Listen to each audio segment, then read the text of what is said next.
I'm Christine Stavropoulos. Και εγώ ο Νίκος Σαμίδης. Και αυτό είναι το Greek Podyssey, το podcast της Ομογένειας. A podcast for Hellenes worldwide, sharing stories, culture, identity, laughs and a little bit of tsugrisma along the way. Γιατί μπορεί να φύγαμε από την Ελλάδα, αλλά η Ελλάδα δεν έφυγε ποτέ από μας. Welcome everybody to another episode of the Greek Podyssey. Yes, Nico. Hello, Christine. I see your summer vibes in your colors. So It's beautiful. Santorini. Oh my God. Let me tell you the story. I was in Santorini maybe 2 years ago and I was wearing a white dress. And I thought to myself, I can't wear white up against white. So I was with a group of friends and I disappeared. I said, give me 5. I disappeared. I found this dress and then they saw me walking with, they're like, how did you do that? I said, I needed an orange dress to stand out against the white background for photos.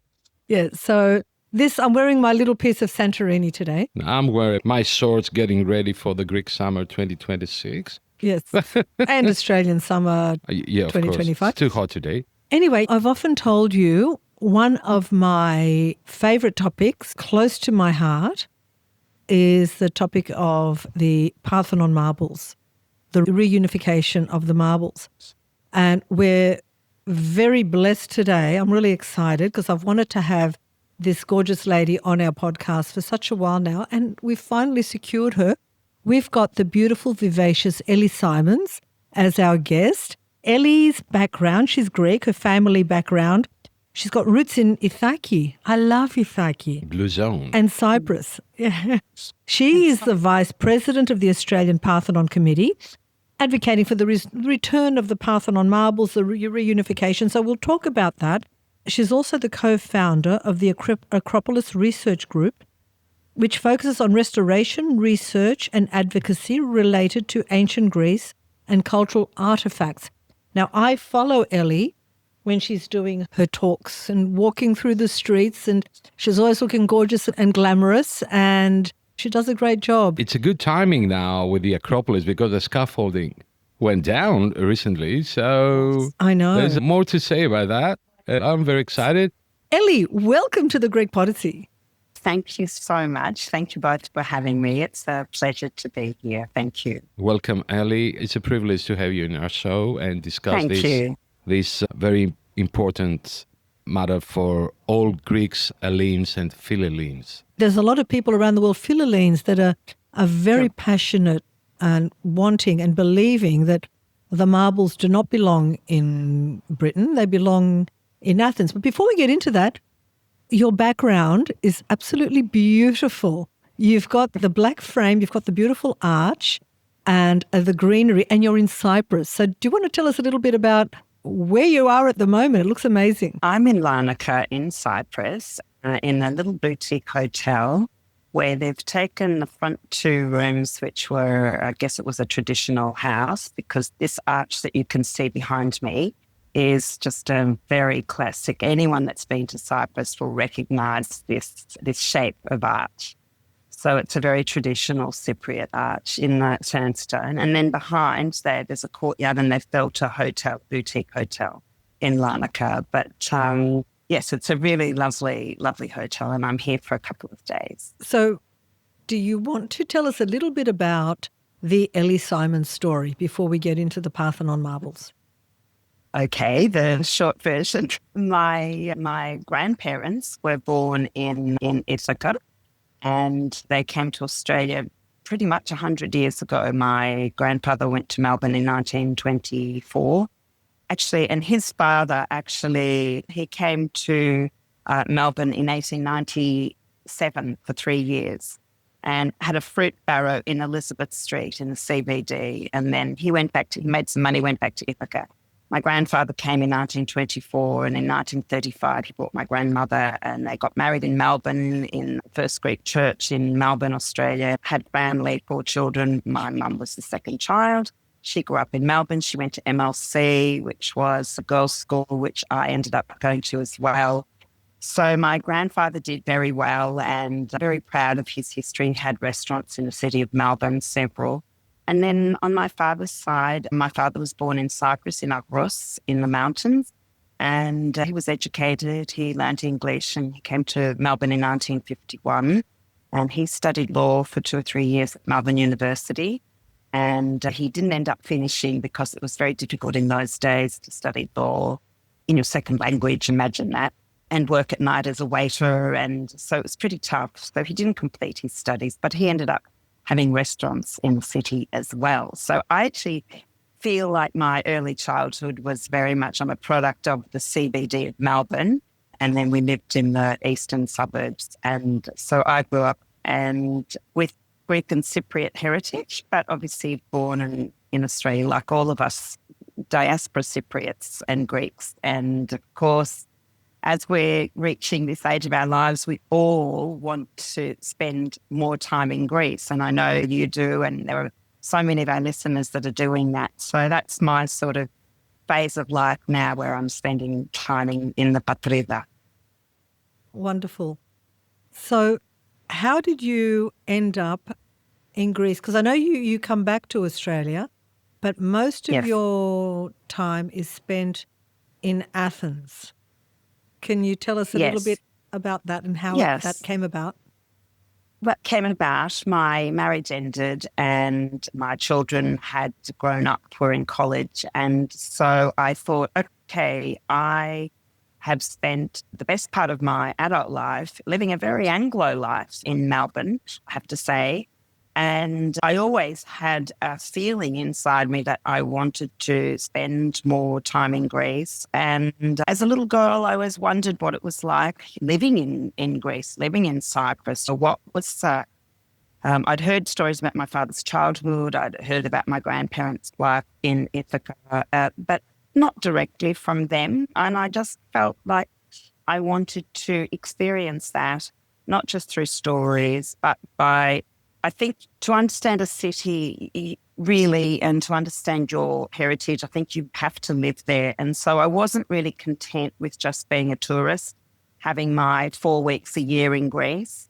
And after my divorce, that just opened a door to actually being able to fulfill that, enact that dream and make it happen. So I was travelling to Greece a little bit in that period, attending conferences, speaking about Parthenon.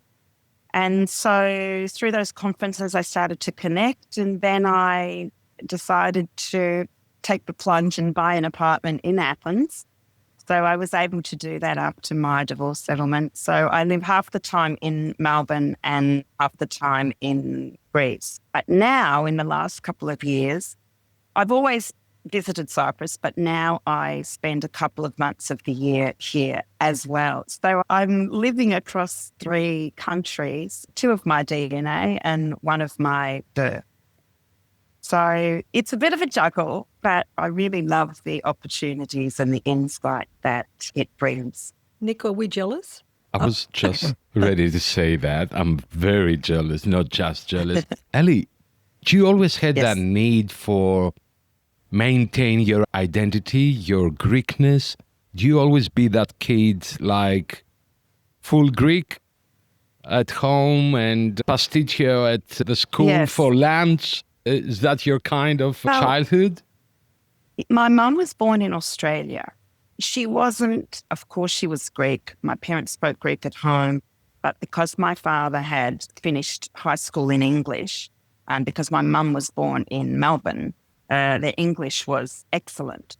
So my brothers and I didn't have to speak Greek at home. My parents' English was perfect. So we heard Greek. They spoke to us in Greek and in English, but we were a little bit, lazy or whatever. We were just, English was our first language, so we answered in English. So fast forward, my Greek wasn't that great, I have to say. It was pretty average. And then when my first 2 boys were very little, and I was at home with them. One of them had been quite unwell, so I didn't go re-enter the workforce. So I wanted to do something. So I went back to uni and did a graduate diploma in classics and archaeology. So in that, I studied ancient Greek for 2 years. And that was really an extraordinary insight into the language. And because it was taught with the really heavy focus on grammar, that really helped me understand. So that helped. And then fast forward another 15 years, I found myself living in Athens. And still I felt my Greek was pretty ordinary. but it has improved a lot. So of course I sound like the Australianer, but to my local friends in Greece, but I've become more proficient. Yes. So, yeah. But food and things, we did have, sorry, just to answer Christine about the food. We did have Greek food at home, but I'm pretty sure I took cheese and Vegemite sandwiches to school. My mum didn't put the Greek stuff in the lunchbox. So I didn't have those issues. It's so important, and I feel very blessed talking to you at the moment and see a beautiful lady trying to enrich her Greek identity, to get connected with her roots. Absolutely. In Cyprus and yes, in Athens yes. and in Greece as well. Yeah. That, for me, that's a blessing. Was it your Thank degree? Was attaining your degree the springboard into your interest in the marbles? No, as a little girl, my father, who was a history lover and an avid reader, he was always telling us stories of ancient Greece, ancient Greek history and mythology, and stories of Cyprus, the history of Cyprus, the history of Greece. So I loved history. I took encyclopedias to bed long before we could have the internet and Google. We had the World Book encyclopedias or Encyclopedia Britannica. So I always took the encyclopedias to bed. I wanted facts. I wanted history. So I loved history as a little girl, and a little bit cliche, but I wanted to be an archaeologist. But I settled for a business degree instead because I thought I can't make a living as an archaeologist in Australia, not with the archaeology that I wanted to do. But I knew about the Parthenon Marbles. I knew about this awful Lord Elgin when I was a little girl, and I knew that the Parthenon marbles had been stolen and they were in the wrong place. They were in the British Museum, and I always felt that was a terrible injury and insult to Greece and to culture and Hellenes and Philhellenes. And I always knew about that from a little girl, and I always wanted to do something about it. It always made me very angry. How much do you hate when they're referred to as the Elgin marbles? I really hate that, of course I do. And every Greek should hate that. As the saying goes, how can you name something after its thief, you know? So we have to correct people all the time and call them the Parthenon sculptures. Nico grew up in Greece. I just want to ask you, Nico, when you were growing up, was that a subject that was discussed a lot during your youth? Not really. After Melina Mercouri started the campaign for the marbles, because that was a mass campaign coming out of the Socialist Party, PASOK, that was the name. Yes. Pan-Hellenic Socialistic Party. And Melina was one of the main players in the party. Love her. And she started all these, the campaign, and start promoting outside, lobbying with other lobbies from America, from Canada, Australia. I think she did an amazing job starting up, bringing up this matter again up to everyone and pointing the fingers. And because she was a bit of a macho woman, Yes. Melina was an easy woman. She was like a fighter. My icon. Yeah, and I know you named your dog after Melina Mercouri. Yeah, I did. My toy poodle's called Melina. So that's how it went. Yeah. She was. And of course, she delivered that famous speech at the Oxford Union, which we still see on YouTube. You can find it. And that's that very passionate plea of hers, which is a bit of a rallying cry that we all know that speech, but it was very famous. How do you find Greeks in Greece? What's their attitude? Are they a bit apathetic towards the marbles? Are they still have that fiery passion to bring them home? Look, I would have to say, in all honesty, I've lived there now for 7 years. I have different feelings from different people. Sometimes when I jump into taxis or just meet the everyday Greek in a cafe or something like that, they firstly think I'm a tourist because I must look like one. I don't know. I try to blend in. I don't wear tourist clothes and tourist handbags and sandals and caps. So I do try to blend in, but people often think I'm a tourist. So and then when they start chatting and they ask me what I do, and I tell them that's what I do. I'm an advocate, a campaigner for the Parthenon Marbles. And I get two responses. They either say, oh, like they wave their hand and they, oh, we've forgotten about them, or we're never getting them back or whatever. And they're a bit apathetic. Or they're sort of surprised that a non-Greek, I'm Greek, but they see me as an outsider that's living there, diaspora Greek. And they think it's remarkable that someone on the outside of their country is fighting so hard and is so passionate, and then they're thanking me profusely. Thank you so much. Oh, that's incredible. I wish we tried harder. I wish more people in Greece were more passionate. And they're very grateful. So I usually get sort of one of those two responses. Mixed. Because you yes. know why? Because people, it's a long story. It goes years back, this story. So people, they gave up. They say, okay, nothing's going to happen. Nothing's going to happen. Yes, and correct. And also the last 10 years, the last decade in Greece, people are struggling. They're worried about their monthly issues, their paychecks, their problems. And I completely understand that. Yeah. Obviously, even the ones that are a bit apathetic, of course, they want them back. There's not one Greek I've met said, oh, no, they're better off there. I think maybe I met one and I thought he was a bit crazy.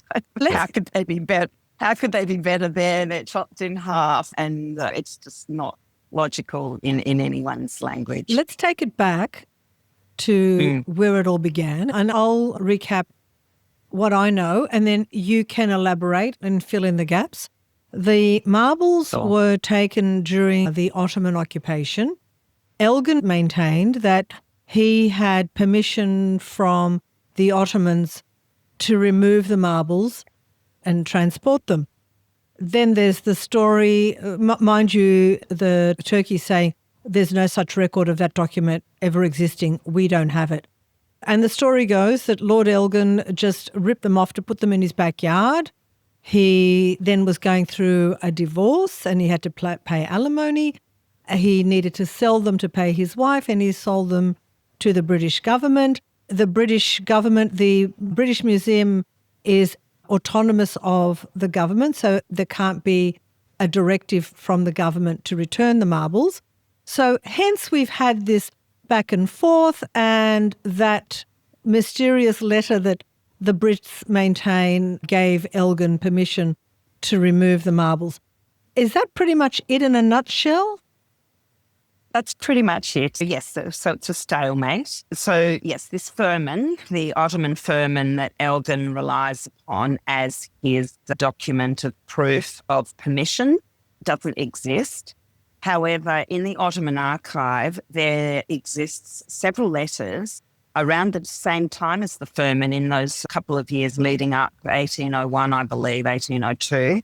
There exists a letter, a firman, which actually, with the Ottoman's signature, so there are particular parts of a firman that researchers say have to exist, and one is the signature of the Sultan.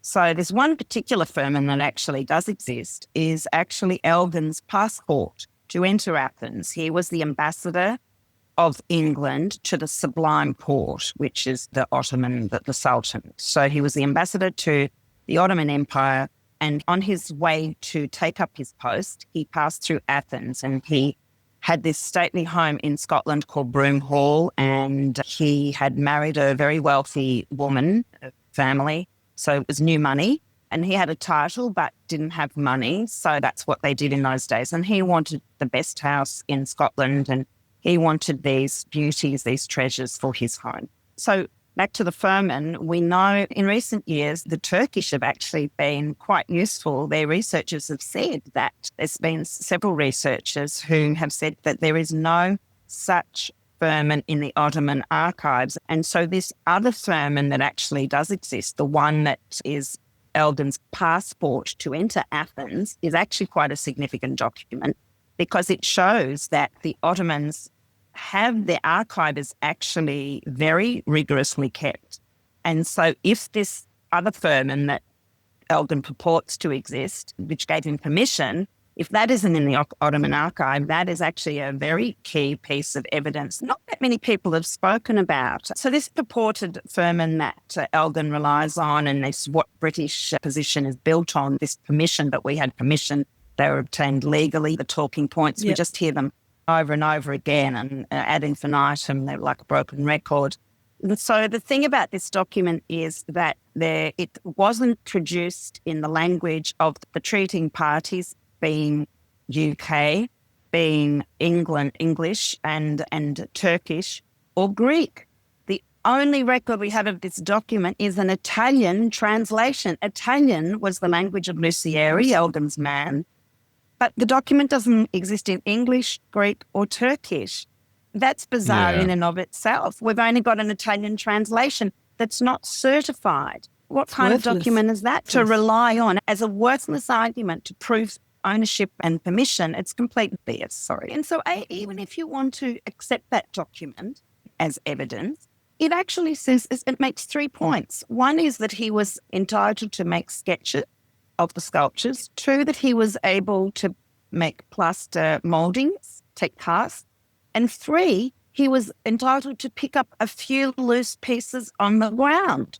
So even if you were to accept that document as evidence, as proved, those 3 things do not equate to erecting scaffolding. Think about this. He erected scaffolding for 2 years. His scaffolding was there for 2 whole years, and they were hacking slabs. The depth of the metapiece is like 1 metre deep. If you've ever seen some of the examples in the Acropolis Museum, they were too heavy. So he just sliced the entablature. He sliced the section off at the front and left the slabs there. Wonder how there wasn't an uprising from the Greeks watching this.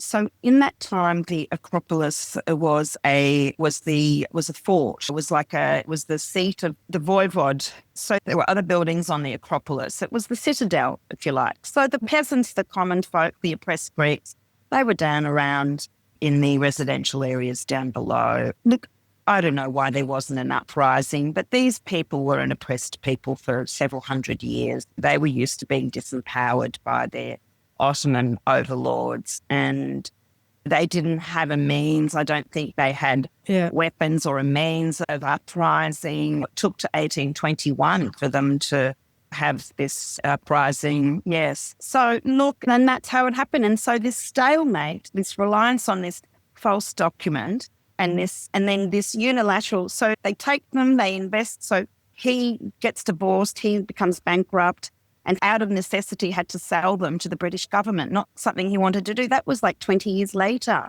It was a long time, 15 years later. After all these years of campaigning and all this try to bring this matter up to everyone's ears, the British Museum still refuses to return the marbles. Why do you think this stalemate persists? It's about politics, pride, or perhaps fear of setting a precedent? Yes. Look, it's all those things. And so I've been in the campaign for about 15 years. And in that time, I can see the arguments changing. And when the Greeks resolve one of their protestations, one of their arguments, they create another one. And then we address that one, and then they create another one. If you remember many years ago, it was there's nowhere to put them. So then, of course, Athens Museum. An inspired decision by the Greek government to create the wonderful Acropolis Museum. So that argument is dead in the water. Various other arguments. This clever little bit of legislation, the British Museum Act, which unilaterally says that that's this mechanism they hide behind to keep them in the UK. So, of course, the government says, look, it's a matter of the trustees of the museum. These were purchased by the UK government, invested in the trust of the British Museum, and then to seal that and protect that and build a wall in front of it, they passed the Museum Act. So that's another layer of protection. But, that's the point I was going to ask. I was going to say, yes, British government, bills are enacted in Parliament. They can very easily remove that power from the British Museum by changing and putting in a bill saying that the custodianship of the British Museum is in the hands of the government. But it's like they're both playing games. Let's hide behind this. Pretending they can't. Exactly, but they can. Yeah. They absolutely can. They can, of course What will it take for that to happen? So are we moving towards lobbying the government to change the Act to take the power away from the British Museum, put it in the hands of the government? The British Museum Act is a national act for the UK. It's their act. So then you've got international law but this is the tricky area. So customary international law is changing, but of course, who enforces international law? The enforcing of international law is the tricky bit. So the UK knows that. So it's like they just sit on their hands and say, we don't have to do anything. We've got this British Museum Act that we recognise, but no one outside recognises the British Museum Act. And as you rightly point out, and as I've always thought, of course, they could just change that act if it's just a bit of legislation. That's what they do in Parliament all the time. They legislate, so they could legislate a clause and say, except for the Parthenon Marbles. So, of course, they can do all of these things, but they don't. And Nico's point is, why don't they do it? Because they don't want to give them back. That's why they don't do it. So they make up all these reasons and they make circular arguments. And this is what they do. They're stonewalling and stalemating. And so what's it going to take? So the thing is, in the last few decades, the Greek government hasn't really, in my view, played a strong game and kind of has been very submissive. Sorry for interrupting you. That's the question I want to make. Is the Greek government too gentle in all this approach? Is it time to take more assertive stance through legal or international pressure? Absolutely, yes. And so just parenthesis, in parallel with all of this, we've got UNESCO. So UNESCO is the peak international body that deals with cultural heritage issues. And the number one, and it was formed in 1970, and many signatories to UNESCO all around the world, including Greece. And of course, it's the number one issue unresolved since 1970 is the agenda item. Every time UNESCO meets, the number one agenda item is the Parthenon sculptures. And you wonder, such an esteemed body like that has not been able to get the UK to the negotiating table to solve that problem. So this is where my point before about international law and international bodies have not been able to solve this problem, which means, Nico, that yes, it basically is a bilateral, by default, it should be an international issue. It should be one of international law and the right thing and the artistic thing and the moral thing. But that has not proven to be an avenue of any progress.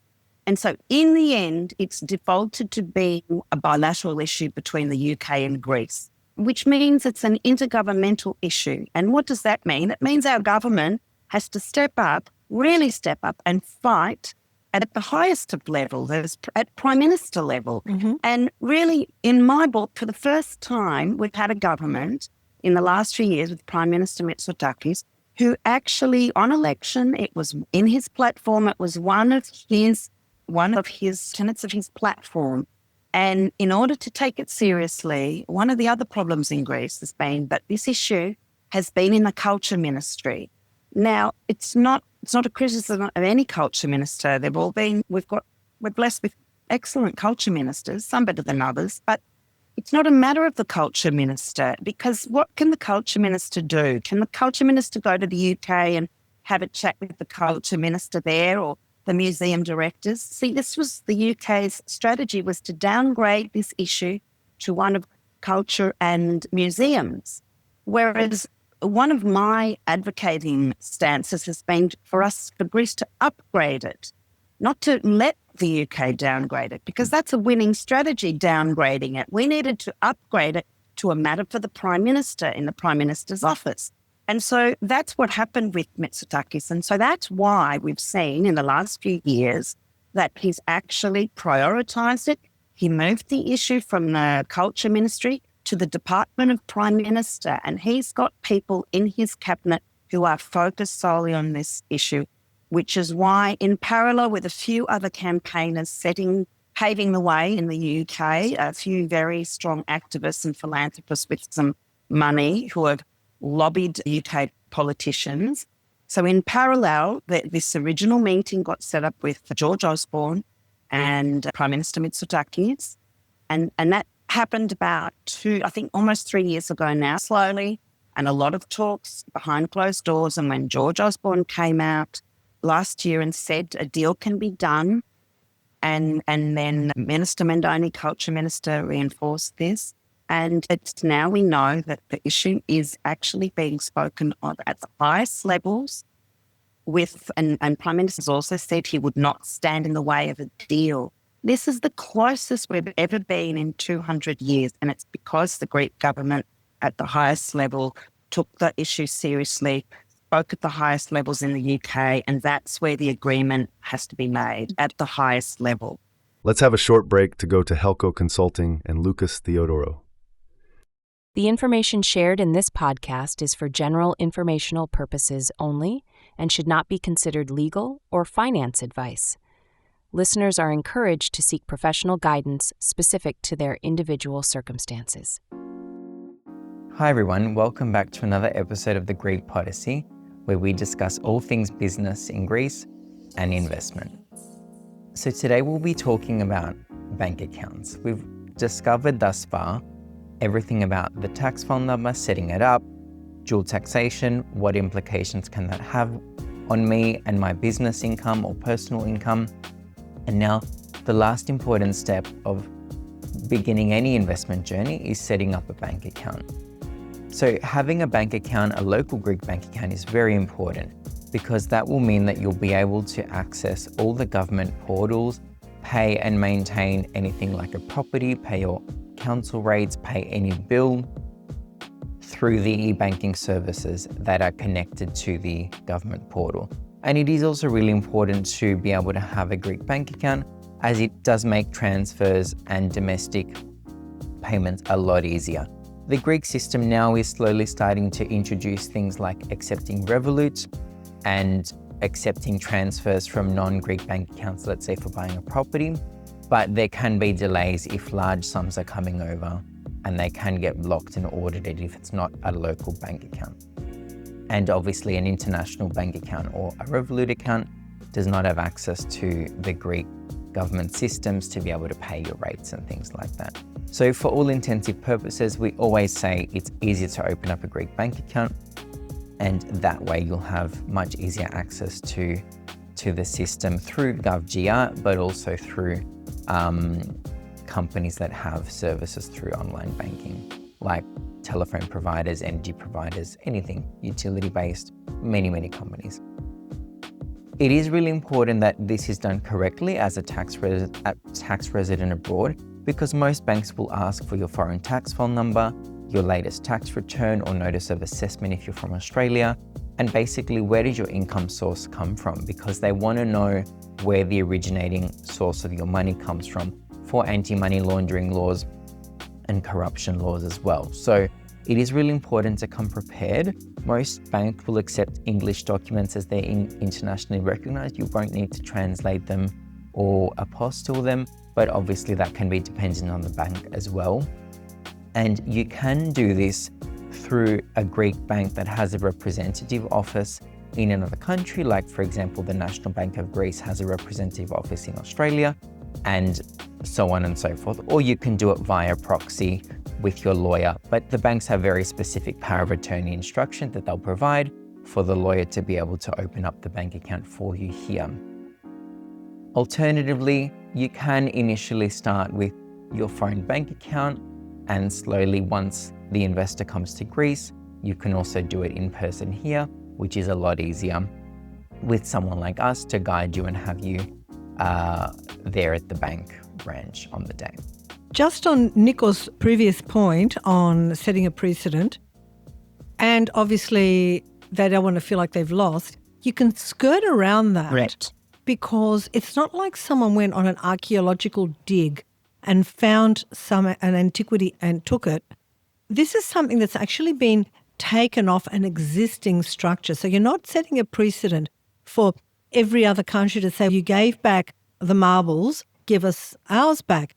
Greece wants our antiquities to be in museums around the world because that's how you introduce Hellenism to other cultures. Yes. There's a difference though, like we've got the Venus de Milo in the Louvre, and it's a different when you, like you said, for 2 years it was scaffolding and you're literally defacing. I have to sorry, I have to correct you. Yes. It's the Nike of Samos. And also, even that, why are we calling it Venus de Milo? Why aren't we calling it Aphrodite? Exactly. Yeah. That's the thing. You don't, Yes. It's not setting a precedent because it's not like you found something, you dug it up and you can't now. It's a crime to dig treasures and take them back. I need to mention that because it's a good timing. By the way, last night, the Museum of Louvre been robbed. Really? I know. Yes. Yes, Yeah. they did an amazing robbery. Napoleon's jewels. Ocean's Yes. 11 strikes again. I've always been saying that to George Clooney they should make Oh my God, Ocean's I said- 14 the heist of the Parthenon Marbles. I've always been saying that. That's a good idea. I moderated a talk with George Varis and David Hill and actually said at the end of the day, it's going to be Ocean's, whatever number they're up to. They Ocean's do the 14. heist, they come in and they take them back and say, come and get them. They're back in Greece. That's a great idea. I want to say that the marbles, the issue, it's moral and legal. So it has two options. Do we fight more the legal aspect or the moral aspect of the story, Elly? That's an interesting point, Nico. And I would add another crucial point, which I think is the point that trumps. It's artistic as well. An artistic position is that why would you cut in half one artwork, which I think is the winning argument that's irrefutable. We put up arguments and the other side comes with counter arguments, picks them apart. But the one argument which is irrefutable is the unified monument argument, which is basically that the whole building, including the entablature, the frieze, the metapiece, everything, the pedamental sculptures, the bits in the pediments, the whole building is one artwork, a unified monument. And so on that principle, one artwork has been cut into pieces. So that argument is irrefutable. That's an excellent point, Elly. It's an artistic argument. And so it bypasses the legal where they say, oh, we've got the vermin and blah, blah, or it's moral. And so they would say, more people see them in the British Museum and we see them for free. It's like we kept in our museum the left arm of Mona Lisa. I was going to use that as an example. Of course. It's preposterous. It's preposterous that a piece of beautiful sculpture in its entirety, a piece of work in its entirety is cut in two. It's preposterous. No one can argue that is a good thing. So that is the winning argument, I believe. And it also, the other thing is and both governments, certainly the Greek government and the Greek Museum are talking about its world heritage. It's beyond just being Greek heritage. It's the emblem of UNESCO. If you look at the logo of UNESCO, it's in a circle. It's got these three columns and a pediment. The Parthenon is the emblem. So the Parthenon is emblematic of world culture. So it's not just a Greek argument or a Philhellene argument. It's a world culture argument. Here is one piece of glorious artwork, foundational piece of Western civilization, and it's cut into pieces in article. It's not just, everyone knows this. Everyone can see that. And it's inarguable. And I think that's the key. I love this argument, Elly. I love it. As an artist myself, I couldn't agree more. Like you said, it's irrefutable. It's irrefutable. It's irrefutable. That's the beauty of it. It's all very well to put up legal arguments, moral arguments, blah, blah, counter arguments, this way, that way. We go backwards and forwards. And in the end, that's a matter of opinion. So you have to come up with an argument that's irrefutable, that's watertight. Or in the end, you can even put all that aside. And as the wonderful Stephen Fry says, I love him. It's the right thing to do. Even if in the most simplest of terms, putting them back in the Acropolis Museum, because obviously they can't go back on the building, but giving them back, it's the right thing to do. Everybody knows that. And it's disingenuous to argue that it's not the right thing. It can just be as simple and beautiful as that, Stephen Fry says. It's the right thing to do. So, Elly, from a legal perspective, Greece hasn't gone down the legal road. Is it for diplomatic reasons or the risk of losing the international legal fight, in your opinion? Look, I think the legal option is quite a vexed pathway. There are some of us in the campaign that really wanted to look closely at this You don't go to court to sue someone. That's not what your intention is. The beginning of legal processes to get, say, an advisory opinion from a body like the International Court of Justice or the European Court of Human Rights, that was a perfectly legitimate pathway to end up in court. Court litigation, as we all know, doesn't always end up in court. Some vast majority of legal litigation doesn't end up in court. Yeah. It gets resolved before court. And so many campaigners were very against that, and the Greek government have been a bit gun-shy and it wasn't a pathway they wanted to go down. Now, I felt like it was worthy of examination, that pathway, because like a general in an army, you've got your opponent on that side. Here you are on this side. You've got to look at every tool available in your arsenal to attack and to win the war, the battle and then the war. There's no point winning the battle and losing the war. So you have to play the long game. And in my view, having the legal route as a credible threat was really important. And I think there were many campaigners around the world that were really short-sighted. And I would even say that the Greek government was a bit short-sighted in this.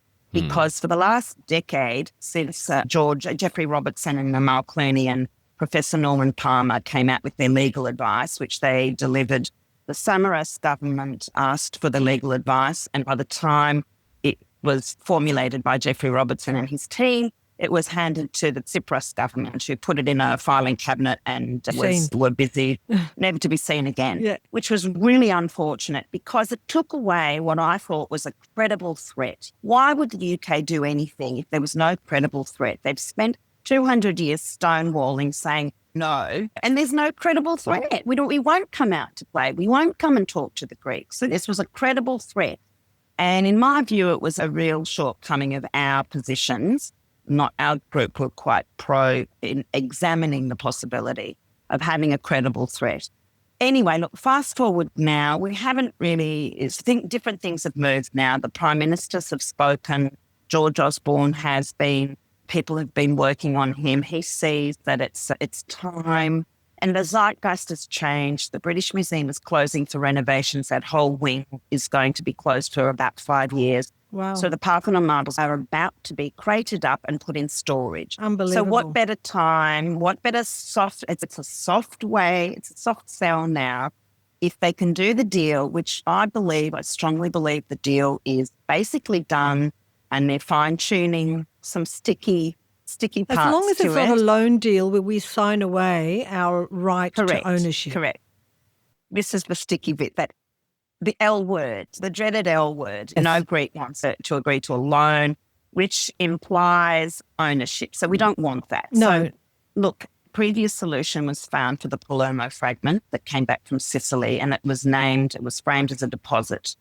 So the Sicilian Museum deposited that Palermo fragment into the Acropolis Museum. So no one talked about ownership and no one talked about loan. And so that was a good way of doing it. Now, that was one small piece. This is half the frieze. Yeah. Look, I trust and I believe in my heart that the deal is done, that they will figure out a solution to this because it's right, because it's the right thing to do, because they have to, because it's all things are pointing to this. And I think the UK common man on the street has got bigger fish to fry right now than the most common Englishmen on the street don't really know about the Parthenon and why they're there. Coming up next, our legal segment with Natasha Karamahu. Good evening from Athens. This is Natasha Karamichou, solicitor in Greece and legal advisor to Greek Podyssey. Today, we will elaborate on a topic that concerns many of you. How can we recognize our divorce court decision granted abroad in Greece? Why is it necessary to do it? What are the prerequisites and the documents to be submitted? A divorce is never a pleasant process. Most of the times, it's accompanied by enormous bureaucracy and paperwork, especially if the divorce was granted abroad, and more specifically, in countries outside the European Union context. But why is it important to recognize a divorce court decision if you're a Greek citizen along with any other nationality and you live abroad? Legal validity. The divorce decision granted abroad must be recognized in order to have legal effect in Greece. so as the consequences of the divorce are considered valid as well. Recognition is necessary for the person concerned to be considered legally divorced in Greece. This allows him or her to remain in the country. Lodging of divorce in the registrar. With recognition, the marriage registrar can be updated with the dissolution of the marriage, thus reflecting the correct marital status of the person. Marriage settlement. After recognition, the consequences of the divorce, such as alimony, custody, and property distribution, can be settled in accordance with Greek law. Settlement of inheritance issues. Formal recognition of the divorce is crucial for the proper settlement of inheritance issues so that the former spouse is no longer considered a legal heir. Personal status. If the divorce is not recognized, then the two spouses are still considered to be united in marriage in Greece, which can cause problems in various legal and administrative matters. In summary, the recognition of a foreign divorce decision aims at its legal force so that the dissolution of the marriage is accepted in Greece. This is necessary so that the personal and property situation of the former spouses can be settled under the Greek law. This is not an automatic process if the judgment comes from a non-EU country. The recognition of a foreign divorce judgment depends on the country of origin. Decisions from EU countries are automatically recognized unless there is an objection. For judgments from third countries, an appeal to the Greek court is required to obtain a declaration of recognition. What prerequisites does the law set for the recognition of the foreign judgment in Greece? As reflected in the Code of Civil Procedure, subject to the provisions of international conventions, a decision of a foreign civil court is valid and constitutes res judicata in Greece without any other procedure, provided that: first of all, it constitutes a final judgment under the law of the place where it was issued. Secondly, the parties were not deprived of the right of defense and in general of the right to participate in the proceedings. Thirdly, it is not contrary to a decision of a Greek court rendered in the same case and constitutes a final judgment for the parties. And fourth, it does not object to public morality or public policy. If you have a divorce decision issued abroad, you will need the following documents: the original or a copy of the irrevocable judgment of the foreign court legally certified with an apostille and an official translation. Certificate that the judgment is irrevocable if not indicated in the body of the judgment, legally certified with apostille and an official translation. The foreign court judgment will be served with a report to the public prosecutor. Certificates of no dissolution of marriage and no divorce decree issued by the competent local court in Greece. Certificate of no divorce action brought before the competent local court in Greece. The recognition of divorce in Greece is a lengthy court process. A lawyer should collect all necessary documents, officially translate them, order the issuance of court certificates, present the corresponding documentation during the court hearing, and collect the decision. The divorce is declared at the registrar of the Ministry of Interior by one of the two spouses, a lawyer with a special power of attorney, or a third person with a special power of attorney showing his or her identity card or passport. The registrar then will notify the municipality registries for the family status amendment. I will be more than happy to respond to your queries and discuss with you divorce matters that bother you. Join us at Greek Podyssey and find out more on family law topics. My next point, it made an impact on me when I went to the Acropolis, which was maybe two years ago. Why wouldn't you have a big book there to have, like there's millions of visitors, a petition, and people sign petitions. Have someone there that gives a talk on the history of Lord Elgin taking the marbles, educate people, so then they think, oh, hold on, this is wrong. So then you've got people, millions of signatures signing petitions. Is it for political correctness, or why wouldn't you use that? Can I say something, please? We've seen the public opinion favored more Greece the last years. Even in UK, people say, Yes. yeah, give them back. Why you hold them? It's a robbery.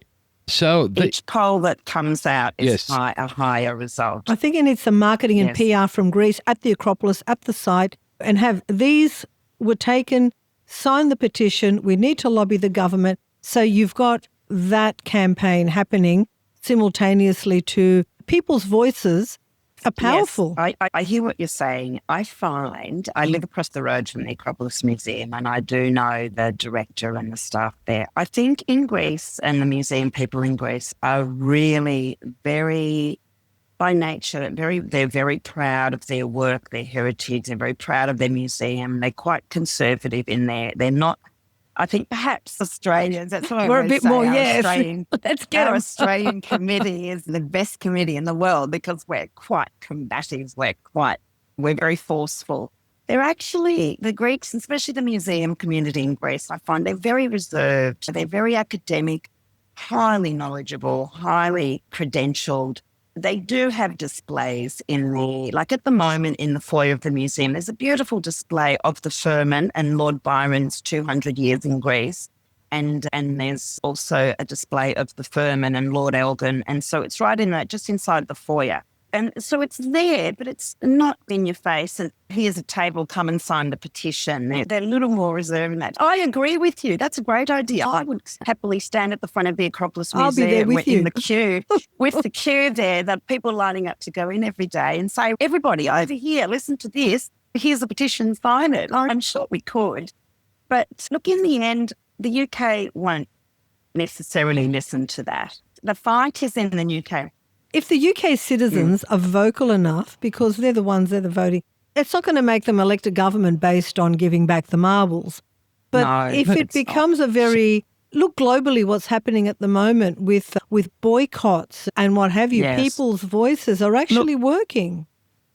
Look, movements for change are a difficult thing. We've seen in the last 5 or 6 years, all these, where I think we're a bit protest tired. There's just so many protests and everyone's bombarded. And I think the average Englishman in the street, they've got a lot of problems. They've got Other a lot problems. of national problems. Exactly.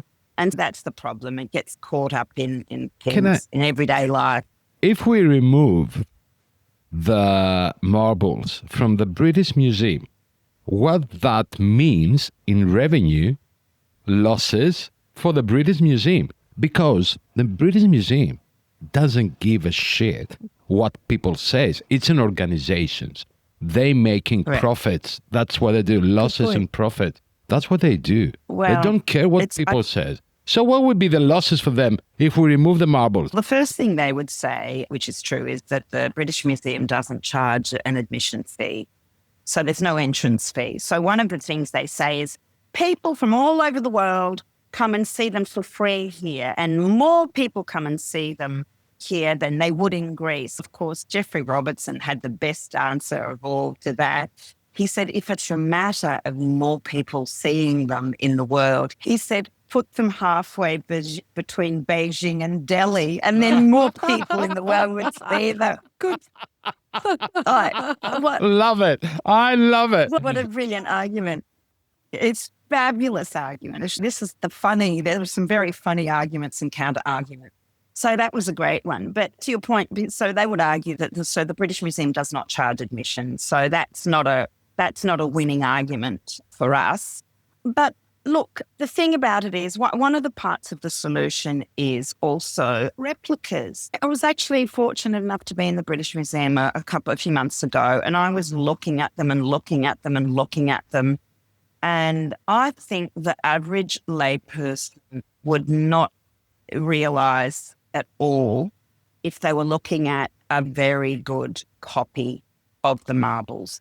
And of course, with our technology, and we have one of our colleagues, Roger Michael at the Institute of Digital Archaeology in Oxford, he has produced a copy out of Pentelic marble of the Horse of Selene, and it's very beautiful. If you go online and Google it, you'll see 3D copy of the Horse of Selene, and it's magnificent. Now, you cannot tell the difference. A layperson could not tell the difference.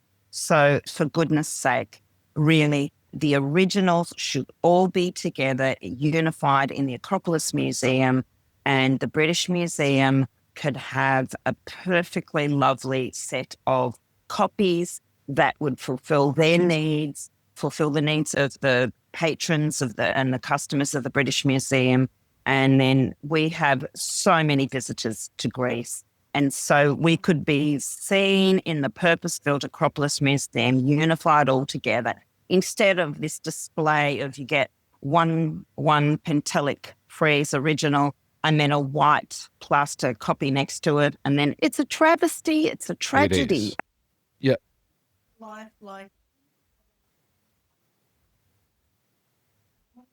Well, look, people think I travel all around Europe, or I should, and I haven't. I was my first 2 years in Greece were during COVID. I got stuck there. Were nicer places to get stuck than in Melbourne, which was highly locked down, horrific. So I would take there were still issues in Greece, but I would just take my coffee and I walked around Plaka all day, every day, without a soul in sight.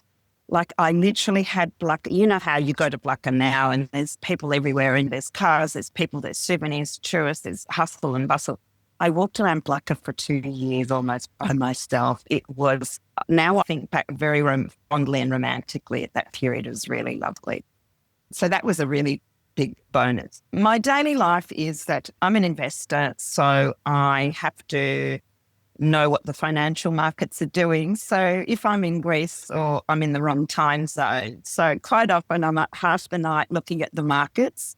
And then, so I sleep in when I eventually get up. I have a coffee on my balcony, and then which is near the Acropolis Museum, which is very lucky.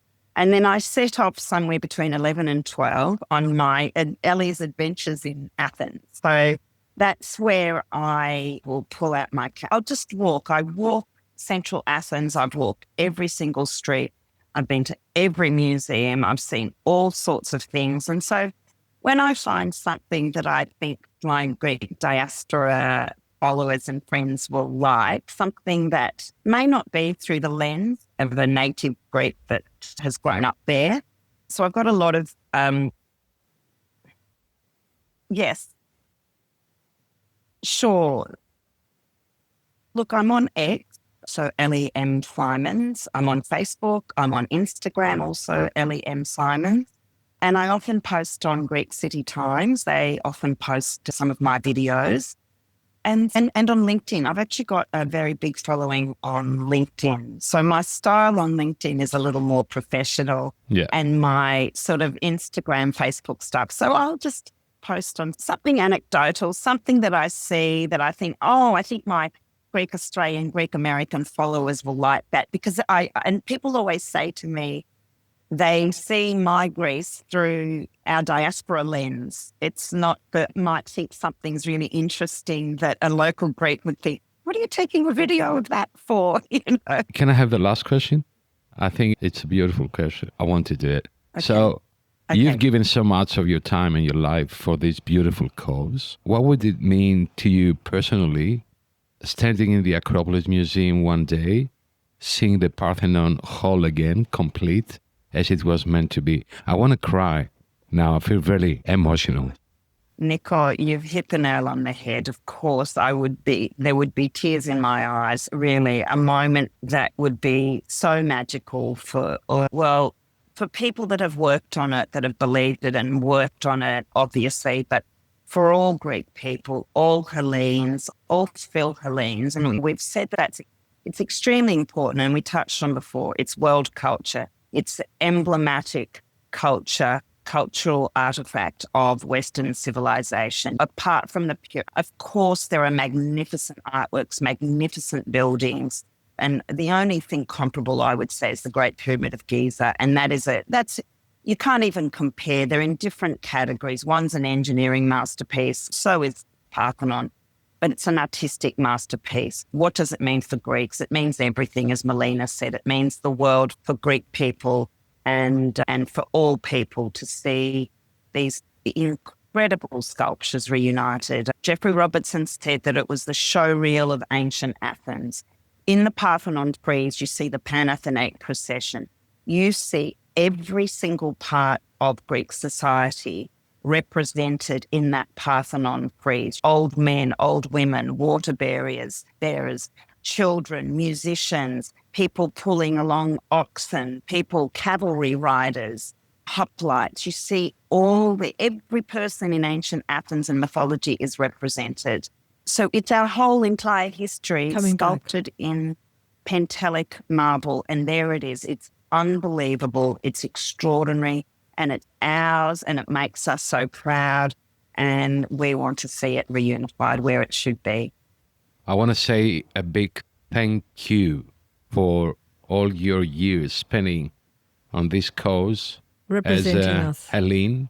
Thank you. A Greek. Thank you. I prefer to say Hellene because we talk about Hellene. marbles. Είμαστε Έλληνες. Είμαστε Έλληνες. Exactly right. Αφού είμαστε Έλληνες. Exactly right. Ναι, ναι. Thank you, Elly Symons. It's been an absolute pleasure. We were really looking forward to this podcast because it is a subject that's very near and dear to our hearts. And thank you for representing the diaspora and doing such a great job.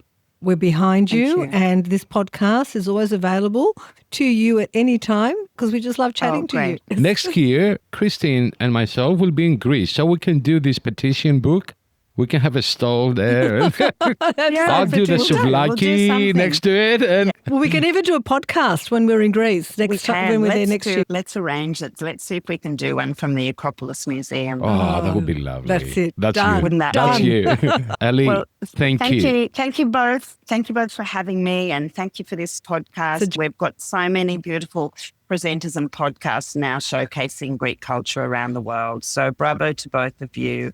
And thank you for having me. It's been a pleasure. Thanks. Thank you. Thank you very much. Do you feel inspired? Inspired by Elly's passion, her knowledge, and just this sense of purity, knowing that there is someone there on the ground, speaking to the right people, advocating the right things, and being so knowledgeable, and knowing that we have a conduit from here to Greece, and it's Elly Symons, and she's wonderful in every aspect. She's gorgeous.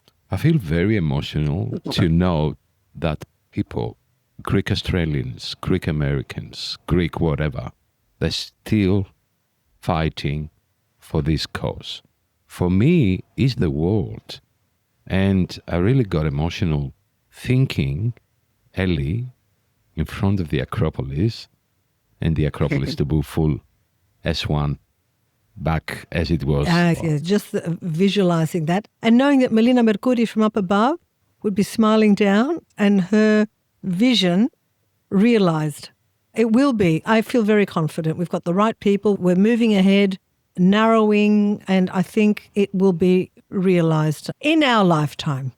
You can listen to this podcast in all our podcasts. Yes, Spotify, if you want to just listen. Platforms, and you can watch this podcast as well. Yes. And we'll look forward to see you into the next episodes. Thank you for joining us. We've really enjoyed this because it's a subject that the diaspora around the world is very passionate about, and we're happy to report it with you with Elly Symons.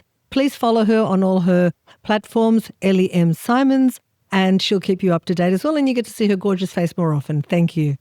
Thank you very much. See you in the next one. I'm Christine Stavropoulos. Και εγώ ο Νίκος Σαμίδης. Και αυτό είναι το Greek Podyssey, το podcast της Ομογένειας. A podcast for Hellenes worldwide, sharing stories, culture, identity, laughs and a little bit of tsugrisma along the way. Γιατί μπορεί να φύγαμε από την Ελλάδα, αλλά η Ελλάδα δεν έφυγε ποτέ από μας.